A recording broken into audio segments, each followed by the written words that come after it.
Patient जब आए थे तो उनके पेट में बहुत ज्यादा दर्द था और पेट फूला हुआ था। पिछले 2-3 महीनों से ये ब्लोटिंग एब्डोमेन ये मुख्य लक्षण था। तो ये स्टेज 4 का कैंसर करके रिवील होके आया था। इस रुग्ण में हमने जो ट्रीटमेंट दिया था, उधर ऐसा डायग्नोसिस किया था। इनमें हमने आमपाचकवटी, शंखवटी, आरोग्यवर्धिनी, ताप्यादिलोह, खरजूरादि मंत्र ये दीपन और संतर्पण द्रव्य दिए थे।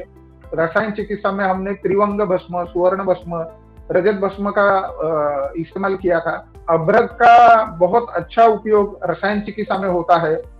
हमारे गुरुवर्य एक और बिंडाले सर के साथ ही हमारे जो गुरुवर्य है डॉक्टर जमद अग्नि सर, तो जमद अग्नि सर के गुरु वैद्य कोल्लटकर सर और वैद्य कोल्लटकर सर के गुरु वैद्य फणसाळकर शास्त्री थे।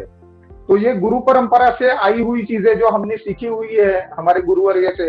तो वैद्य फणसाळकर शास्त्री का कहना ऐसे था कि अभ्रक भस्म का नवीन धातु उत्पत्ति करना इतना बढ़िया लगता है। उन्होंने अभ्रक भस्म का, सहस्त्रपुटी अभ्रक भस्म का परीक्षण बताया था। जो हम बनाना केला जो होता है ना, तो काला पड़ा हुआ जो केला होता है एकदम सॉफ्ट होता है।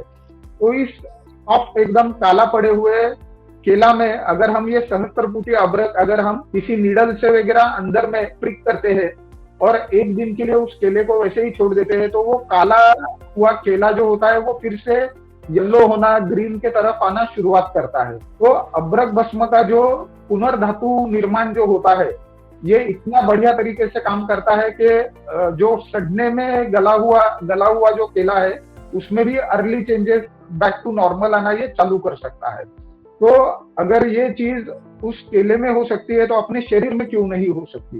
तो इस हिसाब से हमने सहस्त्रपुटी अभ्रक भस्म का इस रुग्ण में प्रयोग जो था वो किया था। साथ ही में व्याधि प्रतिनिधि द्रव्यों में हमने पटोल कटु रोहिणी नदी कषाय का इस्तेमाल किया था। इस पेशेंट ने 1 साइकिल केमोथेरेपी का लिया था। तो 2 महीने के बाद पेशेंट हमारे पास ट्रीटमेंट के लिए आया था। इस पेशेंट को जब हमने ये सभी आयुर्वेदिक ट्रीटमेंट चालू किया तो उसका एनिन एब्डोमेन, ब्लोटिंग एब्डोमेन ये सभी सिम्टम्स जो थे वो धीरे धीरे कम होना हो गया। पेशेंट बताते थे कि हमारा एब्डोमिनल गर्द जो है वो धीरे धीरे कम होते जा रहा है, काफी हद तक ये नॉर्मल तक आना भी शुरुआत हुआ था। असाइटिस और प्लूरल इफ्यूजन, पेशेंट को बहुत ज्यादा डिफिकल्टी इन ब्रीदिंग था। मैंने शुरुआत में भी कहा था कि पेशेंट को घर के छोटे छोटे काम करना भी मुश्किल हो रहा था because of this pleural effusion, क्योंकि ऑक्सीजन इनटेक ही नहीं हो पाता था, फुल ब्रीदिंग नहीं हो पाता था और पेशेंट में ऑक्सीजन और हीमोग्लोबिन की कमी के कारण बहुत ज्यादा टायर्डनेस और फटीग था।